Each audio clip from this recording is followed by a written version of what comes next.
Durante la primera mitad del siglo XX, el desarrollo de los países latinoamericanos estuvo fuertemente marcado por la presencia y fortalecimiento de Estados Unidos tras el debilitamiento internacional de Europa. Sin embargo, esta presencia de Washington en América Latina ha sido una práctica intervencionista bajo el dominio frecuente, tanto militar como política y económicamente, en los asuntos de la región, motivada por sus intereses geopolíticos y económicos, especialmente a partir de la aplicación de la doctrina Monroe. Estas intervenciones han adoptado diversas formas, incluyendo guerras, apoyo a golpes de Estado y operaciones encubiertas, buscando mantener la hegemonía y controlar los recursos naturales de la región. Recientemente se han recibido amenazas por parte de Estados Unidos de intervenir en territorio venezolano. ¿Cuál es el móvil de este anuncio? ¿Qué papel tiene que jugar los gobiernos de América Latina y los pueblos de la misma región ante las amenazas intervencionistas de Estados Unidos? Estoy más en lo marginal en el centro. Hoy, en lo marginal en el centro, hablamos acerca de imperialismo e intervencionismo de Estados Unidos en América Latina, de hegemonía también. Y para lo anterior nos acompaña Anester Ceseña, ella es doctora en Relaciones Internacionales por la Universidad de París-Sorbona, es coordinadora del Observatorio Latinoamericano de Geopolítica, que se ocupa de estudiar, teorizar y cartografiar los procesos contemporáneos de dominación y resistencia. Es también investigadora adscrita al Instituto de Investigaciones Económicas de la UNAM. Ana Esther, gracias por estar hoy con nosotros aquí en Lo Marginal en el Centro. Con mucho gusto. Y también está con nosotros Nidia Gremi, ella es internacionalista por la UNAM, es especialista en geopolítica e inteligencia, es colaboradora en diversos medios nacionales e internacionales y miembro del Centro de Investigaciones Geopolíticas en Energía y Medio Ambiente. Nidia, gracias y bienvenida de nuevo a Lo Marginal en el Centro. Encantada, Aquiles, y sobre todo un honor de compartir con la doctora Anester Ceseña. Acabamos de vernos en Caracas hace unos días. Bueno, bienvenidas, ya saben que esta también es su casa. Eh, Quería ya de alguna manera, sin mayor dilación, iniciar con nuestro tema de conversación, ¿no? Y que recientemente hemos visto las declaraciones y las acciones que se han tomado por parte de el gobierno estadounidense. Y quería comenzar preguntando, porque últimamente se ha mencionado la posibilidad ante las declaraciones de Donald Trump y las acciones que se han llevado, el despliegue que se ha llevado a cabo en América Latina y el Caribe de tropas estadounidenses. Quería preguntar, doctora Ana Esther, ¿cuáles son de alguna manera las causas de la intervención o de una posible intervención militar en Venezuela? Y quería preguntarle en este primer bloque, porque también las recientes declaraciones del mayo, bueno, del mayo hace algunas semanas, han puesto de nuevo la cuestión de la guerra contra el narcotráfico. ¿Cómo se puede interpretar estas declaraciones en global y las acciones emprendidas contra América Latina? Bueno, de muchas maneras. Yo diría que una primera razón es la situación en la que se encuentra Estados Unidos hoy en día, enfrentando conflictos muy complicados en todo el mundo, desabasteciéndose en gran medida de, e incluso teniendo dificultades para mantener su posición en los espacios de producción de petróleo, en las relaciones con los países productores de petróleo o de otros recursos, ¿no? Minerales estratégicos, tierras raras que se habla tanto en este momento. Entonces, con todas las guerras que están ocurriendo y con el movimiento en los equilibrios geopolíticos del mundo, Estados Unidos está en una situación difícil. no, incluso económicamente no tiene garantizada su posición frente a otras potencias como China, como India, como digamos otras coaliciones. Entonces eso lo hace que en este momento América Latina vuelva a ser algo muy importante dentro de sus posibilidades de soporte, del soporte de su competitividad e incluso de su seguridad, porque América pues es una isla, una gran isla, ¿no? Es un continente isla y que permite, por un lado, aislarse del resto del mundo, protegerse del resto del mundo, pero cuando, como en este momento, lo que ocurre es que el mundo está entrando a esa gran isla, que China está haciendo convenios de inversión, de comercio con muchos de los países latinoamericanos, pues esto hace que sea mucho más acuciosa la necesidad de volver a establecer los controles sobre el continente completo. Y bueno, Venezuela es un punto clave por muchas razones. Una de ellas es que pues es el país que tiene más petróleo de todo el mundo, ¿no? Y que además lo tienen cerca.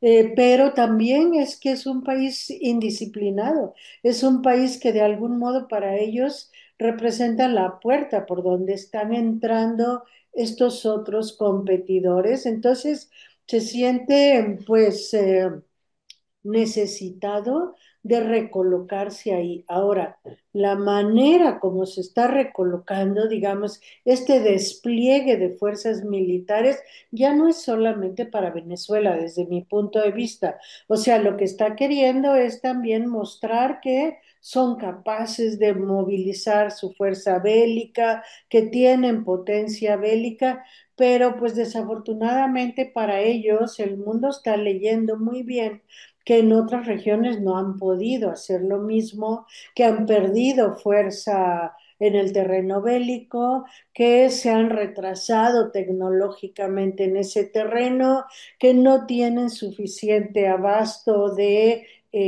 misiles y de, bueno, de armas en general. Y entonces están en una posición realmente muy frágil y esto los hace ponerse rudos en el territorio latinoamericano. Sí, me acuerdo ahora que mencionaba sobre este despliegue que tiene más de espectacular, digamos, que de efectivo. Recuerdo, por ejemplo, la incursión que se hizo en 1916 en territorio mexicano, persiguiendo supuestamente a Pancho Villa para demostrar el gran arsenal bélico que se había construido para presentarlo a la Primera Guerra Mundial, los juguetitos tecnológicos para amedrentar, digamos, al mundo. Y en ese sentido, Nidia, quería preguntarte también por la cuestión que estamos de alguna manera discutiendo ahora sobre la cuestión de Estados Unidos y cuáles son las causas, las posibles causas de una potencial intervención militar en Venezuela. Bueno, tendríamos también que recordar que estamos viendo a un presidente de Estados Unidos que acaba de imponer un estado de sitio virtual en la capital de la superpotencia bélica, que acaba de llamar héroe de guerra al genocida Benjamin Netanyahu y que ha criticado incluso al Instituto Smithsonian por exagerar lo malo de la esclavitud. En ese contexto, él duplica a 50 millones de dólares la recompensa por capturar a un jefe de Estado electo constitucionalmente, como es Nicolás Maduro en Venezuela, para convertirlo de inmediato en el objetivo de sicarios y después pasar a la segunda etapa, que es ocupar y desvalijar a ese rico país. Como se ha señalado, esta demostración de poder en el Caribe está situando a Venezuela evidentemente en el epicentro de la confrontación de Estados Unidos con Eurasia. Tiene un gran apuro Estados Unidos por abastecerse de estos microprocesadores que son el paso a la tecnología de sexta generación, que es la que va a dominar el siglo XXI, y los recursos con que se fabrican. Y ahí es donde vemos a Venezuela como un gran activo estratégico, con una riqueza energética que ya se ha mencionado y también con recursos que están representados en casi toda la tabla periódica de los elementos. Eso es para el imperialismo corporativo un imperativo, ir por ellos, ganar ante China en su rivalidad por el poder. Entonces, este despliegue obedece obviamente a la reconfiguración geopolítica actual, después de que a vista de todos hemos visto que perdió su guerra híbrida en Ucrania, definitivamente. Y esto obviamente pues no favorece a Estados Unidos, que entonces voltea hacia América Latina, donde ha sido tradicionalmente el hegemón, y reactiva su diplomacia de cañoneras. ¿Cómo lo hace?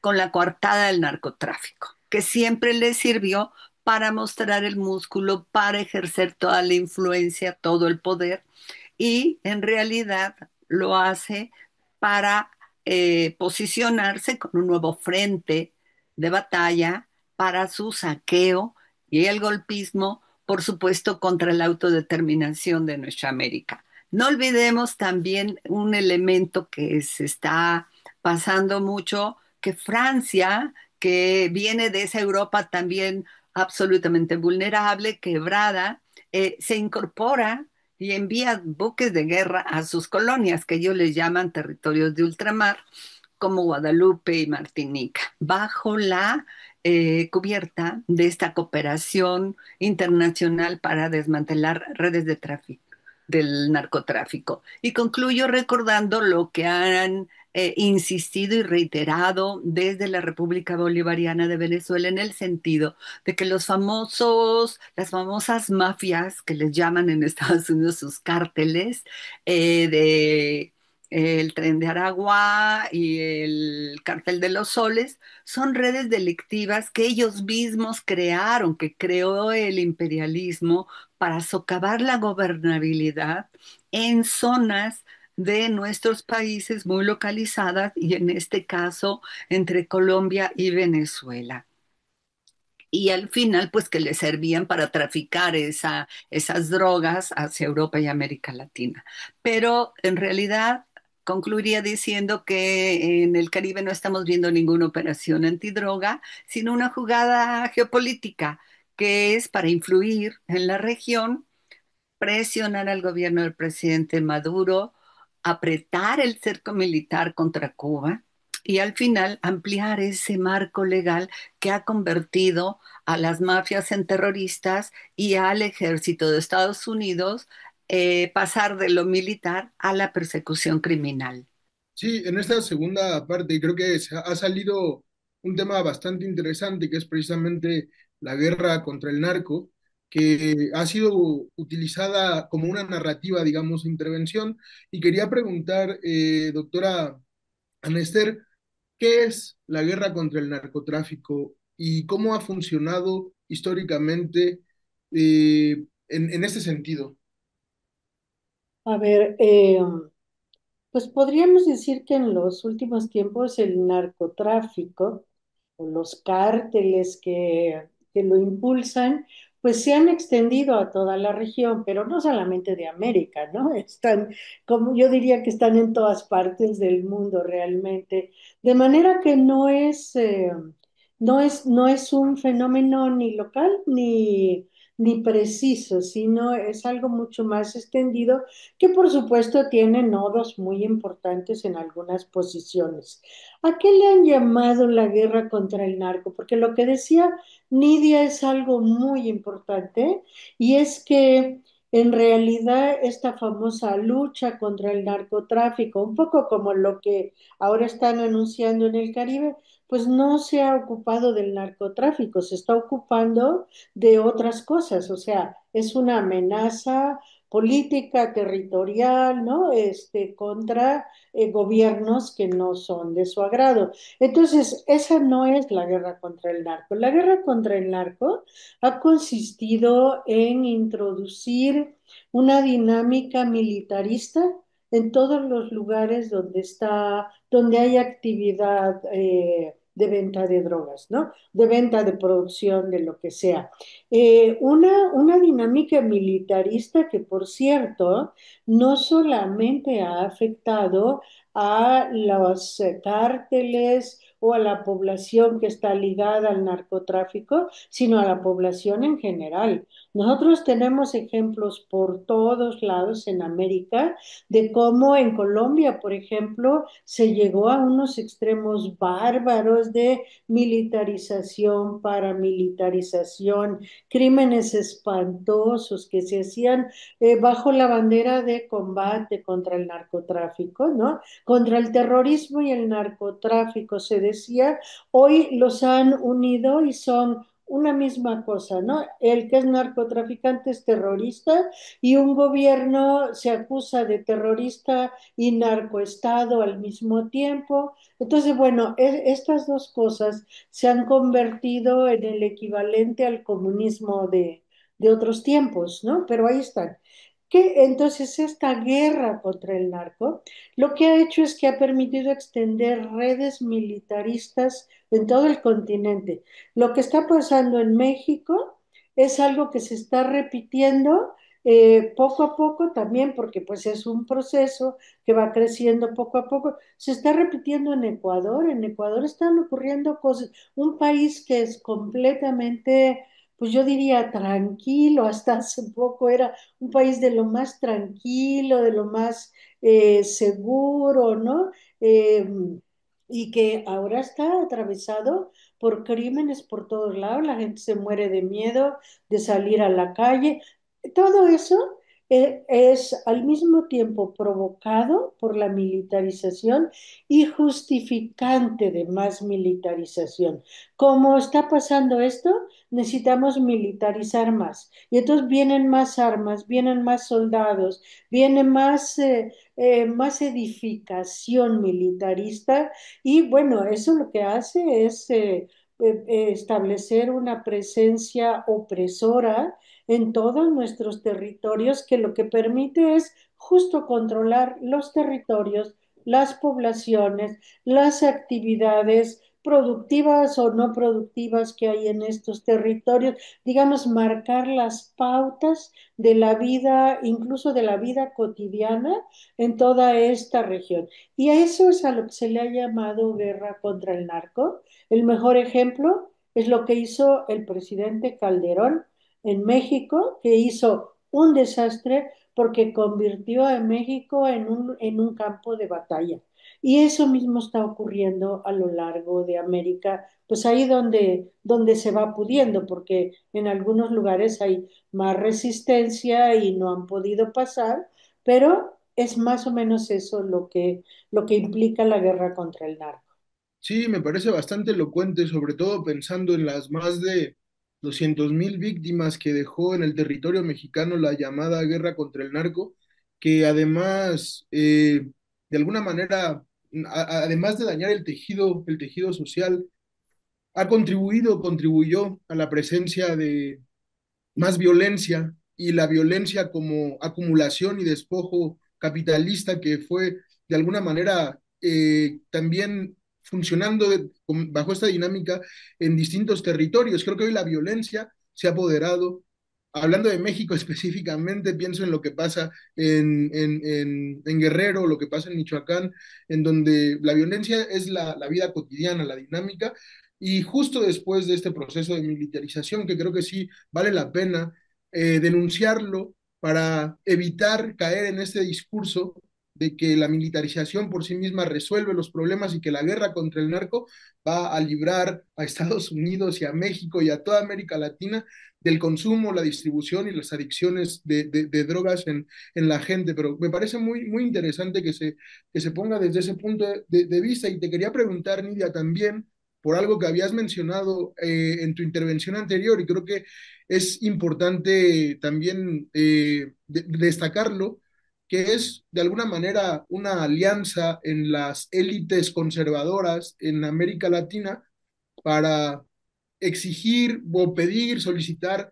ayuda, intervención, y esto ha sido históricamente una característica. ¿Por qué? ¿Por qué las élites conservadoras ven con tan buenos ojos las intervenciones extranjeras en asuntos domésticos?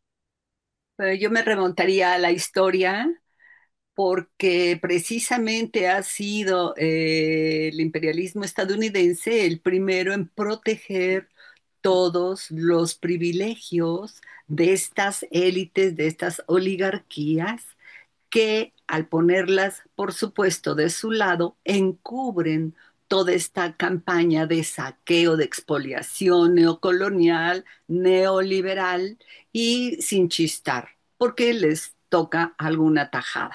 Simplemente son su instrumento activo en ese proceso.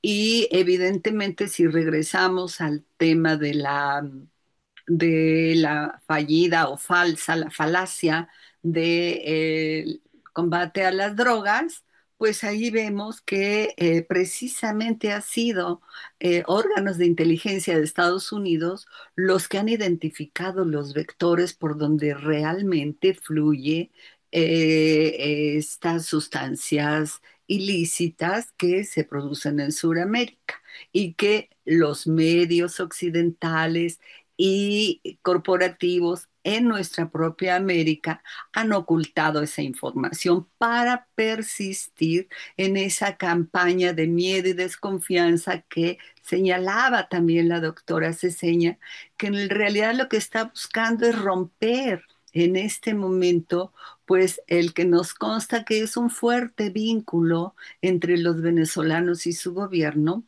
porque al mostrar al presidente Maduro como líder de un grupo delictivo, se está tratando de lesionar la gran fuerza moral de una revolución bolivariana que pese a enfrentar miles de medidas coercitivas extraterritoriales, va proporcionándole muchísimo desarrollo a su población a costa de un gran esfuerzo. Bastaría decir simplemente que ahora estamos atestiguando cómo gracias a esta organización comunal también Venezuela está consumiendo gran parte de lo que produce, cuando fue durante años, décadas, importadora básica, ¿no? Que eso también lesiona algunos intereses en la región. Entonces, ciertamente estos operativos militares antidrogas pues son realmente fallidos de una coartada. Quisiera solo señalar que el 21 de agosto pasado la Guardia Costera estadounidense incautó 590 kilogramos de cocaína, detuvo a dos ecuatorianos y esto hizo viral una broma en el gremio, en el conjunto que decía, buscaban a Maduro, pero encontraron a Novoa. Va muy relacionado con lo que decía la doctora, ¿no? Porque en realidad por el Pacífico es por donde ha sido el factor clave para trasegar estas sustancias ilícitas y lo sabe perfectamente la inteligencia estadounidense. Sí, creo que California es uno de los estados por donde la droga, digamos, tiene más fácil su entrada, pero en todo caso, para ir terminando con nuestra conversación, doctora Anester, quería preguntarle y sobre todo también quería recomendar un texto que a mí me parece que tiene la virtud de poner la problemática de América Latina y también de exponer algunas soluciones a los problemas más acuciantes de la región. Ella coordinó un libro que se llama Los desafíos de emancipaciones en un contexto militarizado, que tiene bastantes cuestiones rescatables. Y quería preguntarle por último, en esta última intervención, porque usted pone en una tesis muy interesante, que es la multidimensionalidad de la dominación que existe en América Latina y que es necesario, digamos, ver cómo hay una dominación multidimensional, pero que tiene posibilidades, tiene limitaciones y también es necesario, digamos, comprender que hay estrategias de resistencia que tienen capacidad también de construcción y le quería preguntar precisamente por esas estrategias de resistencia, ¿cómo es posible construir una sociedad donde la dominación hegemónica de Estados Unidos y también de los Estados-nación pierda fuerza y gane, digamos, capacidad la gente de decidir sobre sus propias vidas también? Pregunta bien difícil porque, bueno, es un proceso que está en curso y que se va inventando en la medida que avanza, ¿no? Primera cosa que tú señalas y que sí creo que es muy importante retener es que en verdad yo tengo la percepción de que estamos enfrente de una dominación que abarca todos los aspectos, o sea, es una dominación de espectro completo, le llamo yo, ¿no? ¿Por qué de espectro completo? Bueno, porque incluso es algo que se mete en nuestra mente, que nos hace pensar de cierta manera, que está en los planes de estudio de las universidades, lo mismo que está presente también en los barcos de guerra del Caribe. O sea, va a tener muchas dimensiones distintas y, por ejemplo, la guerra que se le hace a Venezuela es una guerra que también tiene muchas dimensiones. Es un bloqueo para que no entre comida, por ejemplo, la restricción de los precursores para producir medicamentos. Al mismo tiempo, pues son operaciones encubiertas que tratan de colarse por abajo. O sea, tiene todas las dimensiones y, por supuesto, la mediática, que es muy importante. Tú hablabas ahora de las narrativas y construir una narrativa, como se ha estado haciendo a lo largo del tiempo, pero ahora esto de el gorila, ¿no? El gorila, que los gorilas son muy simpáticos, pero siempre se les asimila con personajes tiránicos de la historia, ¿no? Y entonces, otra vez Maduro es ese tirano, ese gorila, ese personaje y no importa lo que haga o lo que diga, nadie ve lo que dice Maduro.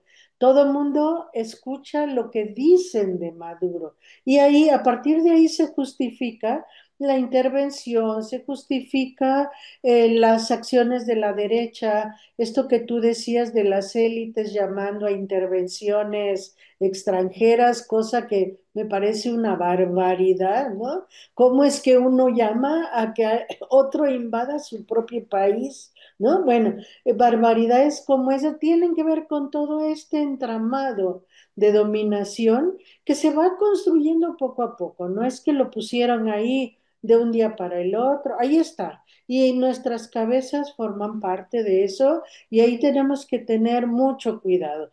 ¿Qué pasa con la resistencia a todo esto? ¿Dónde está? Pues está también, primero que nada, en nuestras cabezas y en nuestros territorios. Lo que ha pasado mucho con la gente, lo que ha permitido resistir, es justamente que uno tiene raíces en la tierra. Las comunidades que han resistido principalmente han sido comunidades, por ejemplo, agrarias, o pueblos, ¿no? Pueblos indígenas, todo esto que el capitalismo desprecia porque son atrasados, los que están más ligados a una idea de nación que incluso no es la del Estado moderno capitalista, sino de la nación entendida como la comunidad, ¿no? Cultural, social. Bueno, todo esto es lo que ha estado resistiendo. Y ha estado resistiendo culturalmente, y ha estado resistiendo también impidiendo que el territorio se reocupe de otra manera o tratando de no ser desplazados. Tú hace un momento mencionabas que cuando entra la guerra contra el narco, una de las cosas que hace es desplazar poblaciones. Y cuando desplaza poblaciones, porque esos territorios de algún modo lo requiere. Y cuando estudias con calma cuáles son estos territorios que se han, digamos, ido limpiando, te das cuenta que es donde hay minas de oro, donde hay biodiversidad, donde hay una ruta estratégica de paso, o sea, siempre va a haber ahí elementos que nos permiten entender por qué se hizo este desplazamiento. Las comunidades muchas veces no defienden estas mismas cosas, sino que defienden territorios ancestrales, como ellos le llaman, ¿no? O ancestrales desde el punto de vista de los pueblos originarios, pero también ancestrales desde nuestro punto de vista de pueblos o comunidades urbanas que estamos peleando por el espacio público, que estamos peleando también por, digamos, ciertas condiciones de sanidad, de bienestar, de vida social más tranquila. Ahí en todos estos lugares hay resistencias, porque si la dominación es de espectro completo, también la resistencia es de espectro completo, y unos pelean por una cosa y otros por otra, pero finalmente todos juntos estamos peleando por detener este sistema de destrucción que, entre otras cosas, nos está dejando sin condiciones de vida en el planeta. Sí, muy bien, creo que esta intervención ha sido bastante también elocuente como la anterior y pienso en algo que hay que mantener vigente siempre, ya lo decía Marx en el último tomo, en el último capítulo del Capital, que el capitalismo se ingresaba o entraba en todos los lugares chorreando lodo y sangre por todos sus poros.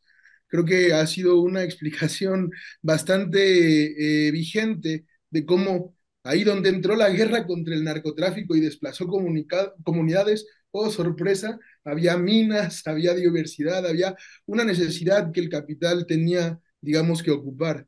Esta nueva dinámica que añade la violencia, algo que de alguna manera había funcionado siempre, pero me parece que la violencia hoy ha desarrollado unas tecnologías para la Mm. muerte bastante peligrosas que son mucho más crueles con la clase trabajadora, con los grupos vulnerables, con las comunidades marginadas.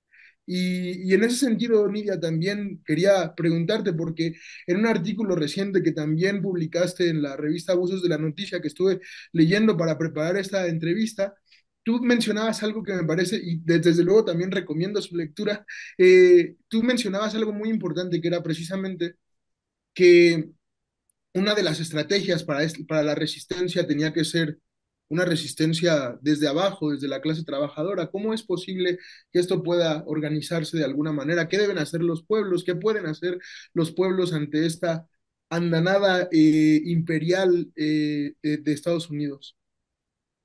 Pues es una pregunta de los 800.000 millones, porque nos hemos pasado mucho tiempo diciendo que lean, que se instruyan, que estén conscientes, busquen fuentes alternativas.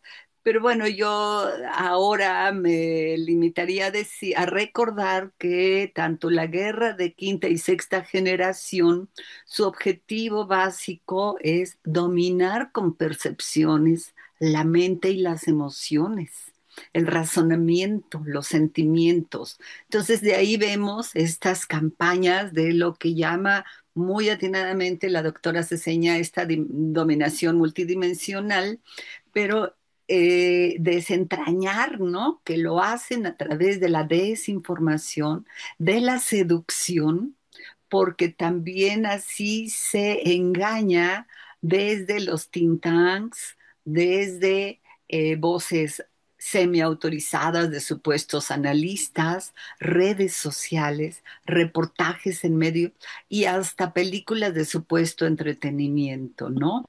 Eh, en ese contexto no podemos dejar de ver que históricamente la resistencia ha venido de los pueblos, de la clase trabajadora, con la gran amenaza, y recordando nuevamente a Marx, de que la burguesía siempre se apropia de las expresiones del proletariado.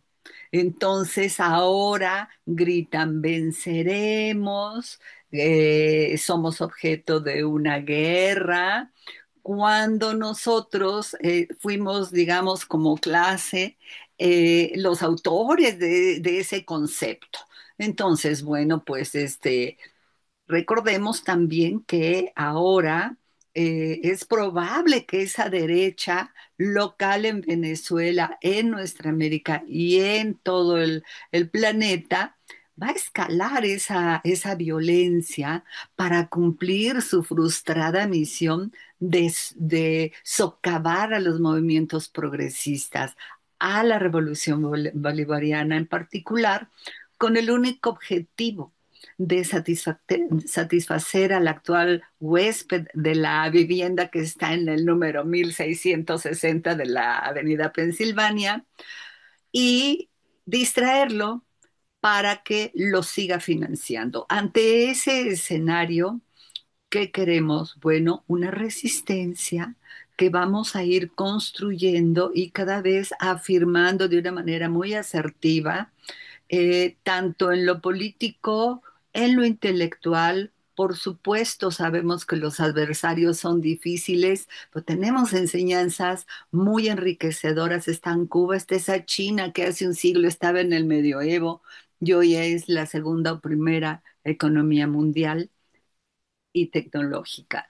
Entonces, la idoneidad de nuestras tácticas deben de seguir nuestra estrategia, que es resistir, combatir al enemigo común. Ahí las alianzas son indispensables también. Bueno, lastimosamente no tenemos más tiempo, pero creo que podemos en otro momento continuar con esta conversación que me ha parecido que es muy fructífera y que también de alguna manera pone de manifiesto la necesidad de hablar de estos problemas que están ocurriendo hoy ante nuestros ojos.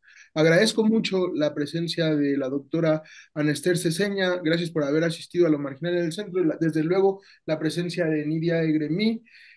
Agradezco también a todos los que nos siguen en el Facebook Live de Canal 6 y del Centro Mexicano de Estudios Económicos y Sociales. Nos vemos en próximas emisiones de Lo Marginal en el Centro.